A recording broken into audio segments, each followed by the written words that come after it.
Продолжуваме со разговор во студио. Наш гостин е пратеникот Бојан Стојановски. Добро вечер и ви благодарам што се одзвавте на нашата покана. Со задоволство.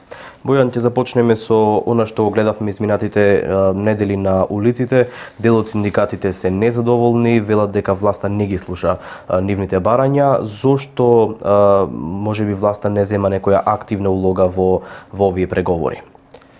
Па јас сметам дека власта зема сосема активна улога во преговорите, бидејќи во овие 2 години додека сме власт ние склучивме многу договори со повеќе гранки во општествената дејност, каде што ги покачивме платите и со тоа покажавме дека сето она кое што е реално, сето она кое што ние можеме да го издржиме согласно приликите во буџетот и сакаме да го испочитуваме тоа и го седнуваме, го договараме со синдикатите, а сето она кое што ете на некаков начин сметаме дека треба да го договорат другите, оставаме простор тие да се договорат, за потоа ние како фасилитатор на тој процес го гарантираме тоа кое што е договорено. А на крајот од денот дали зборуваме ние за минимална, за просечна или било која плата треба да биде исплатена, најдобра е онаа плата која што работникот ќе прими, односно кој што реално ќе може да ја има на сопствената сметка и ќе може да ја троши, а со тоа да ги зачуваме и другите прилики во економијата. Така да не би се сложил со тоа тврдење не на синдикатите, туку на одреден дел од раководството од синдикатите.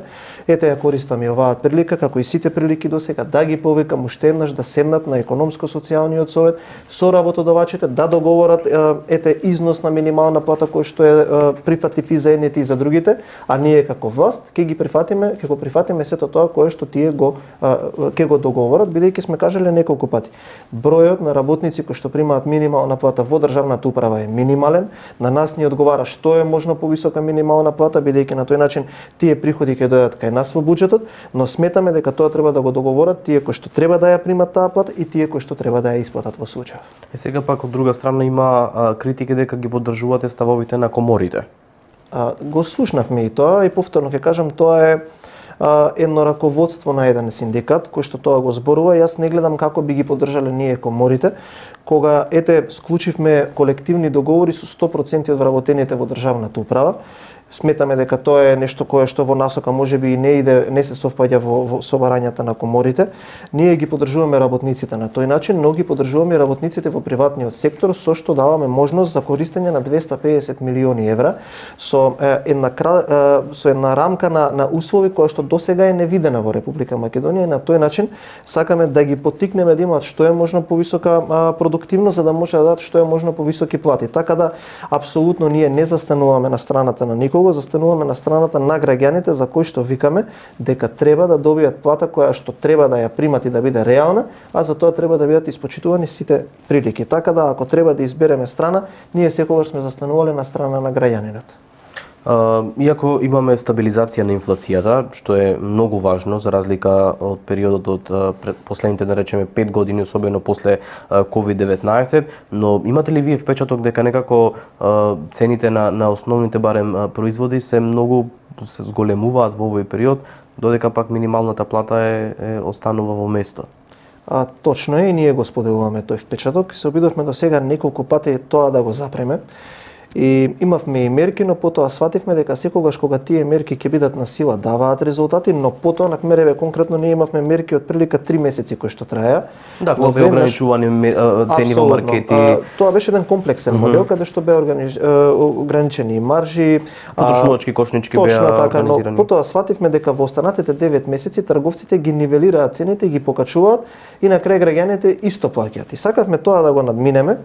И свативме дека тоа може да се направи преку неколку државни институции, прво преку државниот пазарен инспекторат кој што редовно пушта соопштенија во јавноста за тоа колку санкции се изречени и колку контроли се извршени и за прв пат ги најавува контролите во маркетите, но потоа една многу важна институција која што досега беше тргната на страна, тоа е Комисијата за заштита на конкуренција, во која што сега во собраниска процедура повторно ќе го отвориме законот за нефер трговски практики, каде што ќе ги зголемиме казните за тие кои што имаат намера тоа да не го почитуваат. На крајот од денот, сега ќе го интензивираме и проектот со кој што сакавме тие цени да бидат објавувани јавно, со финансирање и со моделирање на еден софтвер каде што граѓаните ќе имаат можност да видат за одреден артикал цената каде што е најниска и на тој начин сакавме да влијаме на конкурентноста на цените, да внесеме повеќе конкуренција за да можат тие маркети кои што постојат за оние кои што купуваат од нив да се натпреваруваат со пониски цени. Тоа е една системска, би кажал, борба против високите цени, која што не може да се случи преку ноќ, но единствената која што ние можеме да го направиме и кој што ќе даде резултати.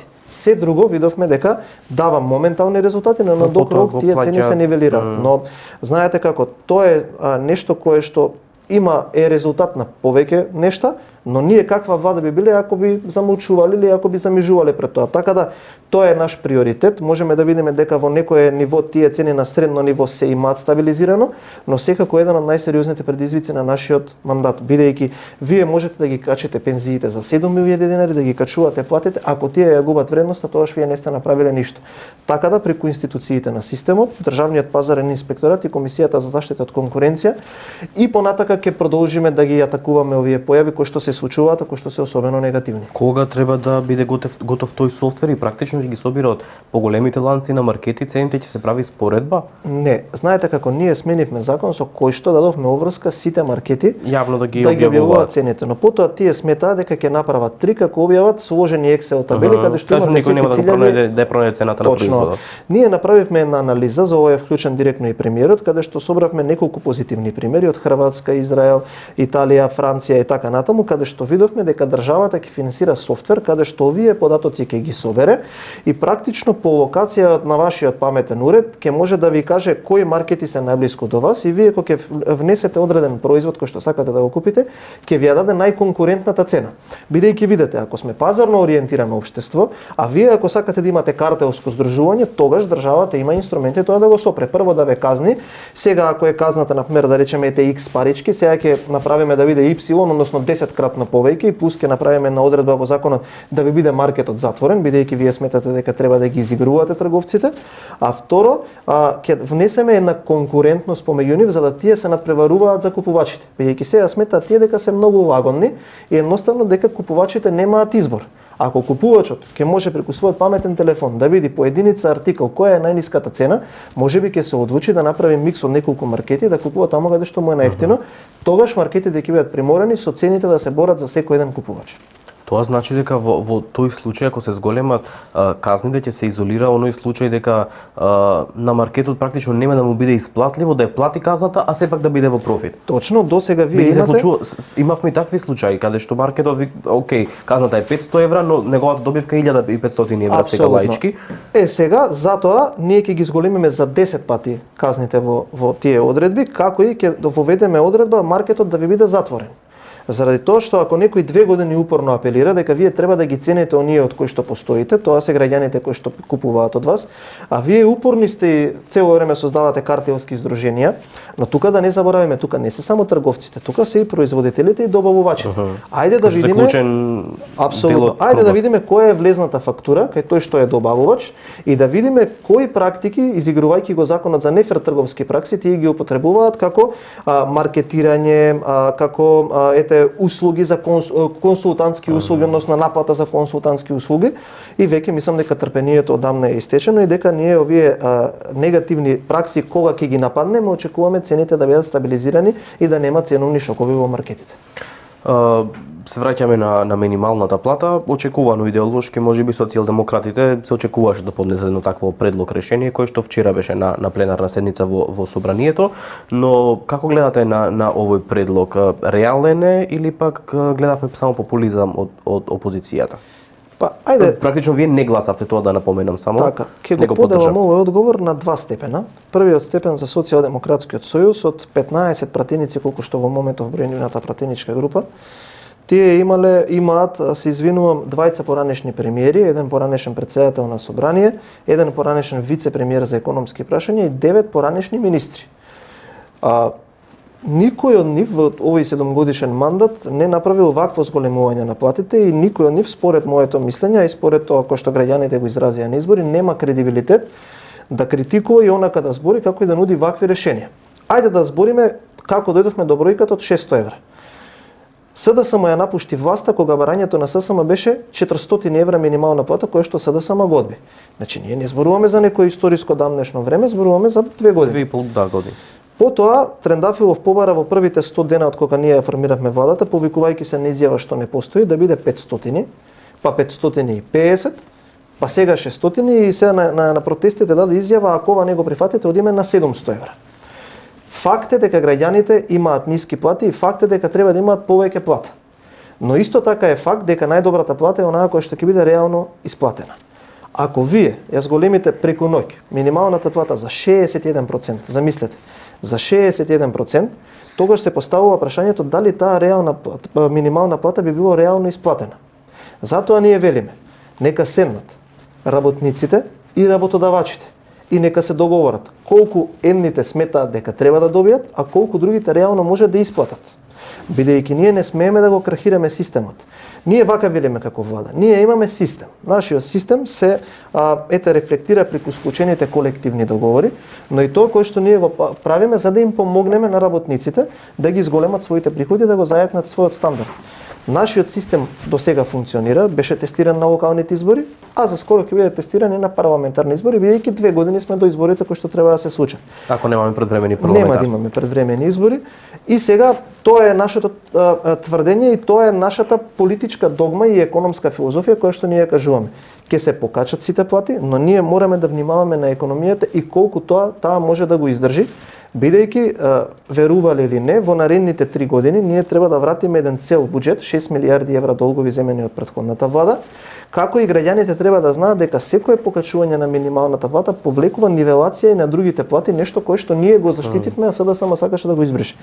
Така да, треба да имаат работниците повисока плата, но треба да имаат платата која што реално може да ја примат и која што е реално исплатлива. Ако утре хипотетички разговараме, се прифати предлогот за 600 евра минимална плата. Како ќе се одрази врз буџетот и во каква кондиција е сега буџетот? Па видете, кога 2023 година СДСМ и ССМ, односно Тренчевска и Трендафилов, заедно со Ковачевски склучија општ колективен договор, тие се согласија дека како што ќе расте минималната плата, треба линеарно да се покачат и останатите плати во државната управа. Ако ние ја покачиме минималната плата на 600 евра, односно за 61%, паралелно за тоа ќе треба да пораснат сите плати во тој процент кој што пораснала и минималната плата. Ова зборам само за државната управа. СДСМ сакаше 2024 година тој член да го избрише. Јас лично, заедно со моите колеги пратеници, тогаш бевме во опозиција, јас тоа го кажав и на пресконференција, со Слободан Трендафилов и со Благој Ралповски, успеавме тоа со протести на улица да го спречиме. Ако тоа сега се покачи платата на 600 евра и ако сите плати се покачат на тој износ, тоа значи дека нас како држава ни се потребни милијарда за перка 250 милиони евра од буџетот тие средства да ги исплатиме. Тоа значи дека ќе се прошири дефицитот или ќе треба да се откажеме од капиталните инвестиции или ќе треба да го прошириме дефицитот и да имаме нови задолжувања. Тоа би било возможно ако повторно оваа година, замислете 2026 немаме за враќање 2,3 милијарди, наредната 1,6 и наредната после не за 2,6, односно 6 милијарди евра за 3 години. За приватниот сектор тоа е мислам издаток кој што во овој момент ќе дојде до зголемување на сивата економија, затварање на компании, бркање на работници или исплаќање на плата која што е законски во минимумот, но потоа тие пари да се враќаат назад кај газдите. Во секој случај тие средства нема да бидат исплатени кај работникот. Не е тоа нашиот интерес. Нашиот интерес е да ги зголемуваме продуктивноста, да го помагаме приватниот сектор, полека преку растот на економијата да го засилуваме државниот стандард, државниот буџет, да го зголемуваме животниот стандард и да одредуваме плата која што може да биде реално исплатлива. Го споменавте Трендафилов, до пред некоја година заеднички настапувавте и бевте пред собранието и на протести, ама денес некако очи не сакате да се видите. Се променија улогите, зошто секогаш синдикатите се поврзуваат со одредена политичка партија? Еве, например, ВМРО ДПМН неодамна го поврза Трендафилов со Социјалдемократскиот сојуз. Не може се остават тие сами некако да ги истуркаат тие нивни барања? Па јас не би ги генерализирал како синдикати, туку би кажал раководството во синдикатите. Тоа се неколкумина, односно клика на неколкумина луѓе. Видете, не постои пратеник и во сегашниот состав и во минатиот кој што почесо се сретнува со сите синдикати од мене, а секако на тие средби присуствувал и Никола Мицевски како координатор, некогаш Дафина Стојановска исто така и неколку други пратеници. А и таа снимка со Дафина нели се појавуваше во па видете, кога се појави таа снимка, јас лично одржав пресконференција, барањето тогаш на Трендафилов беше 2806 денари линеарно зголемување, нешто што во овој моментот кога ние сме власт е 100% испорачано. Значи ние излегувавме, кажавме дека тоа ќе го реализираме и сега го реализиравме, но Трендафилов тоа не го призна. Јас имав разговори со Трандafилов и се уште имам комуникација, јас тоа не го кријам. И тогаш му кажав дека начинот на кој што тие сметаат дека треба да ги водат синдикалните борби не е добар, од причина што вие ако сте синдикалец, сепак вие излегувате на избори, некој вас ве бира и вие треба да бидете цените по мерит системот. На крајот вие во 2 години имате еден синдикат, односно КСС, кој што склучил 8 или 9 договори за покачување на плати од 20 до 40% со колективни договори со важност до 2028 година во здравството, во образованието, во полицијата, во социјалната политика, во администрацијата, министерствата, бироата, управите, во судството, во обвинителството, а од друга страна вие за 2 години освен критики и водење на политика немате склучено ниту еден договор. Тогаш се поставува прашањето кое што членовите си го поставуваат во ССМ, зошто јас членувам во овој синдикат.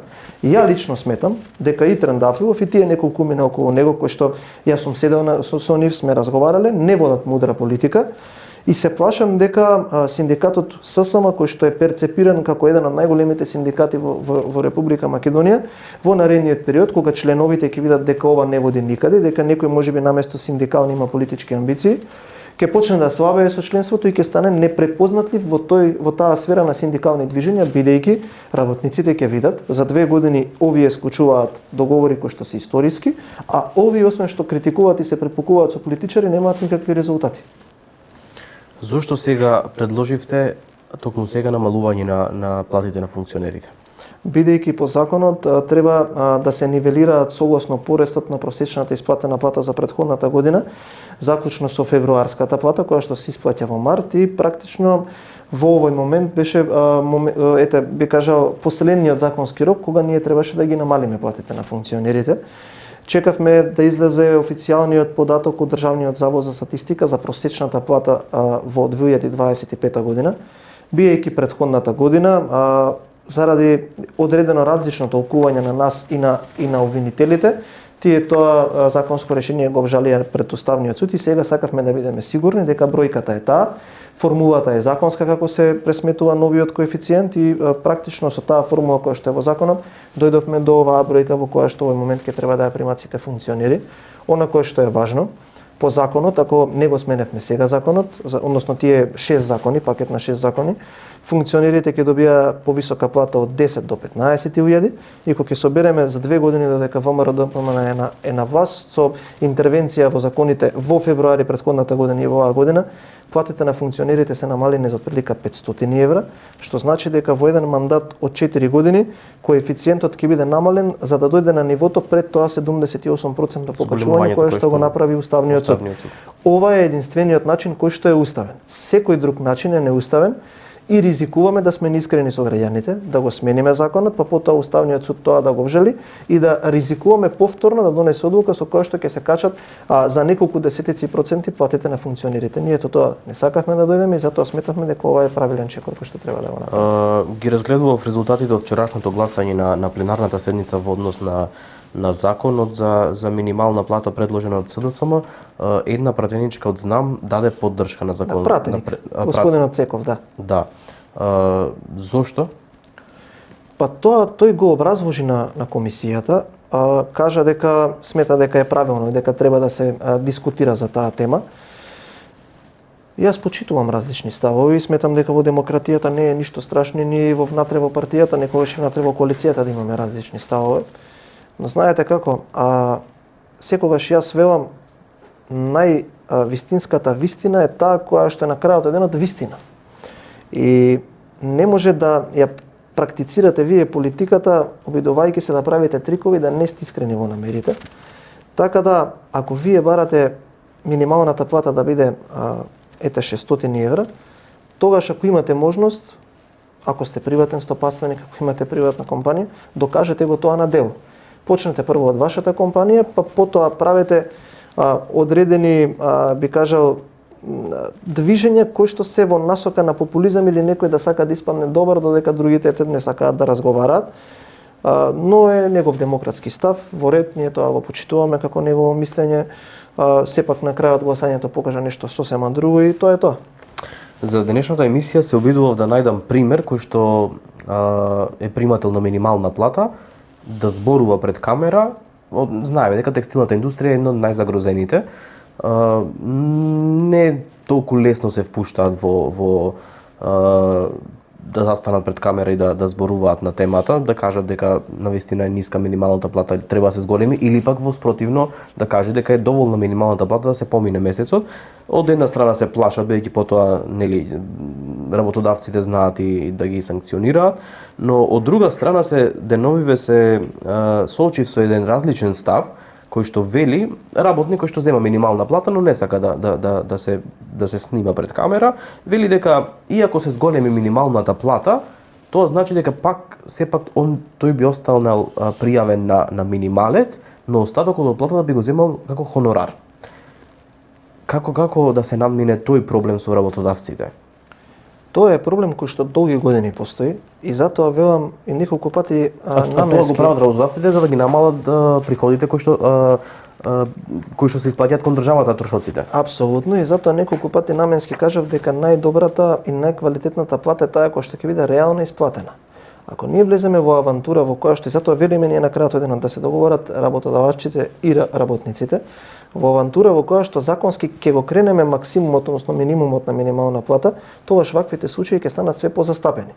Сега како тоа да го решиме? Прво преку екипирање на инспекторатите, инспекторатот за труд, а второ и преку имплементирање на еден интересен проект во управата за јавни приходи, а тоа е е-фактура. Кој што сега е веќе во тест фаза. Точно, каде што сакаме сите овие негативни појави во општеството да ги притиснеме и едноставно да ги извадиме од тој некој сив контекст за да не може вакви работи повеќе да се случуваат. Сега тука треба да имаме сенси за еден друг пример. Сега ако ги прашаме оние кои што се газди, тие многу често кажуваат дека некогаш и самиот работник бара да биде пријавен на минималец, додека другите средства му бидат исплатени на друг основ, заради тоа што на таков начин би имал повеќе нето заработувачка, додека смета дека на државата не треба да го плати оној делот кој што иде во насока на предонеси. И тука веќе сметам дека навлегуваме во една друга суштина на економското постоење, тоа е финансиска писменост која што ние сакаме малку да ја промениме. И затоа што сметаме дека треба нашите граѓани да станат свесни за тоа што значи државата да ги прима предонесите и што тоа на крајот значи во ефектите, во квалитетот на животот кој што вие ќе го живеете можеби во третото доба, но како и да е, овие појави ги има и ќе се обидеме преку еден појас на дигитализирање на услуги ова да го сузбиеме, односно да го извадиме човековиот фактор од тука за да не можат ниту едните, ниту другите, а ниту па институциите кои што се надлежни од тоа да потфрлаат и да успееме овој сив дел од економијата да го доведеме до одреден минимум. Мислам дека е доволно за пари и финанси. Актуелни прашања кои што деновиве се наметнуваат, какви се односите со коалиционите партнери во владата? Во овој момент прилично квалитетни. Ние полека ја привршуваме и реконструкцијата во партијата, односно освежувањето. Веќе за утре петок е најавена и седница на извршниот комитет, каде што сметам дека ќе бидат формирани комисии за интервјуа за огласите кои што беа отворени за сите општински комитети, Унијата на млади сили, Унијата на жени и Унијата на ветерани. Веднаш потоа кога тоа ќе биде завршено, некаде крајот на мај, почеток на јуни очекуваме и да биде завршена и владината реконструкција. Ќе седнеме сега набрзо да разговараме со коалиционите партнери, можеби за промена на ресори како и за персоналните решенија, бидејќи тоа го најавивме. Тоа е процес кој што треба да биде многу квалитетен, бидејќи не е само некого вие да промените, туку треба да видиме тој што би дошол после тој кој што би бил сменен да биде поквалитетен. Така да во овој момент сметам дека е прилично квалитетна атмосферата внатре во водената коалиција, која што само дополнително ќе јакне. И денеска премиерот кажа од седницата на пратенички прашања, но тоа е јавното мнение и тоа ние го чувствуваме, дека и 2028 година ВМРО ДПМН секако доколку и се согласиме со програмските цели и со другиве коалициони партнери, повторно ќе ја формираме владата. На како гледате на опозицијата? Не сум среќен. На Социјалдемократскиот сојуз конкретно мислам. Не сум среќен за ова што се случува во СДСМ. Бидејќи знаете како јас секогаш одбирам да ги гледам тие работи низ лична сопствена призма и низ личниот интерес, нормално како политичар кој што доаѓа од ВМРО ДПМН, и секогаш сметам дека во демократијата кога имате слаба опозиција, тогаш давате можност да некој од вашите редови се чувствува прекомотен. А за жал многу често јас и моите колеги од ВМРО ДПМН, но и од другите коалициони партнери се чувствуваме дека ги преценуваме овие од СДСМ, бидејќи политиките, тезите, начинот на кој што комуницираат со јавноста не е доволно квалитетен за тоа кое што го очекува македонското општество, односно опозиција која што може да даде дополнително добра идеја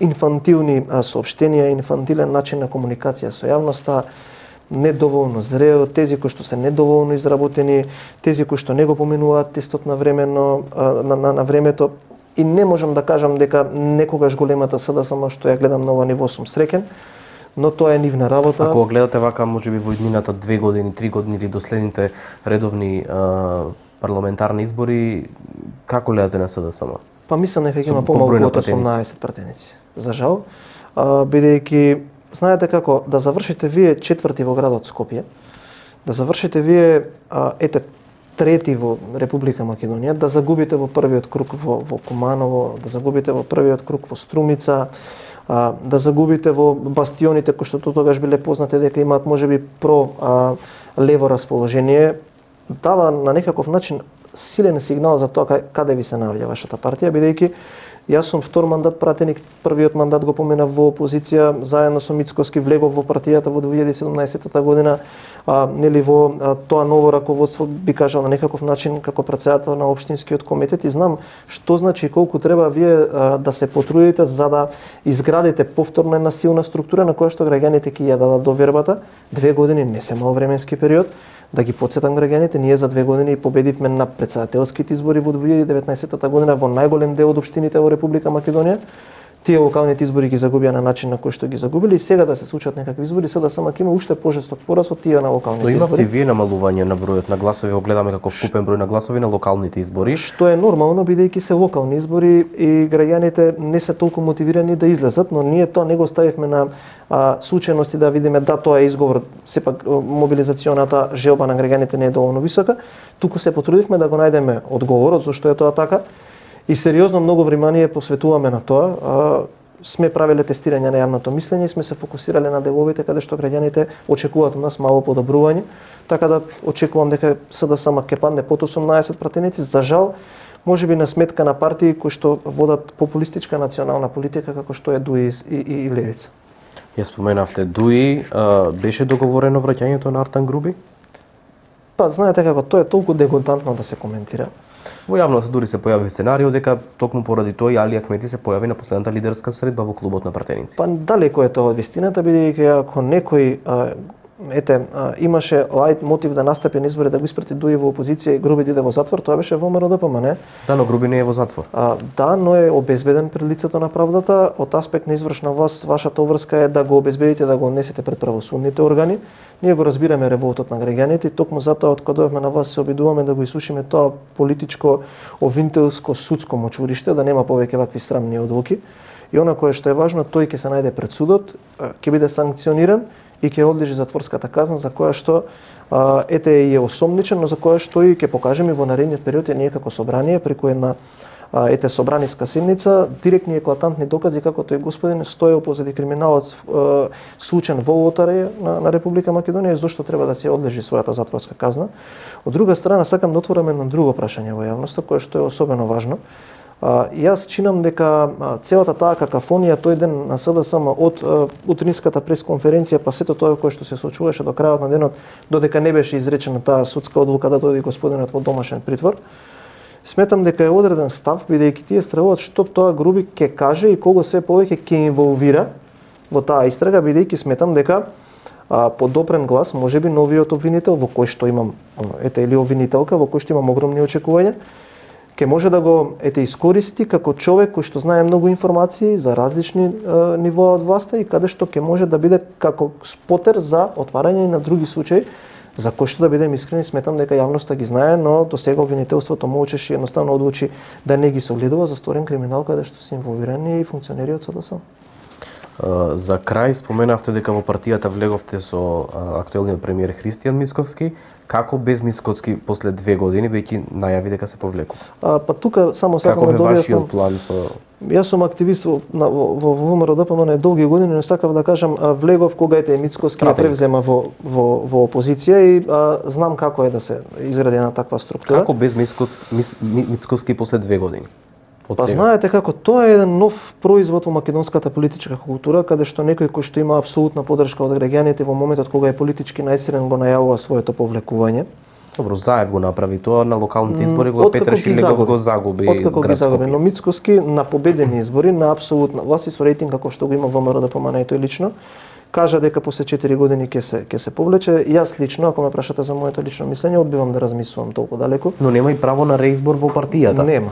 Нема и ние можеме да го промениме Согласно статутот, но нема да го промениме статутот. Не би размислувал толку далеко, бидејќи сакам да се фокусирам на Мицкоски кој што сега е премиер, на Мицкоски кој што излегол пред граѓаните, добил поддршка од граѓаните и Мицкоски позади кој што стоиме сите ние и Мицкоски кој што има програма која што е ветена пред граѓаните за реализација. Јас не би се фокусирал на тој период овие 4 години. Не сметам дека никој член на партијата треба да губи енергија мислејќи што после Мицкоски, затоа што имаме до тогаш многу работа. Имаме многу проекти, имаме многу реформи, имаме многу очекувања од граѓаните и тие очекувања ние не смееме да ги изневериме. Затоа ова е мој апел и до сите членови на ВМРО ДПМН да не збориме за тоа, природно времето ќе си дојде. Сега додека го имаме Мицкоски како премиер, да се фокусираме во поддршка на реализација на проектите кои што навистина граѓаните ќе очекуваат од нас. Ви благодарам за овој разговор. Ви благодарам и на вас, без задоволството беше мој. Бојан Стојановски, пратеник во нашето ноќно студио. Почитувани останете, продолжуваме за кратко.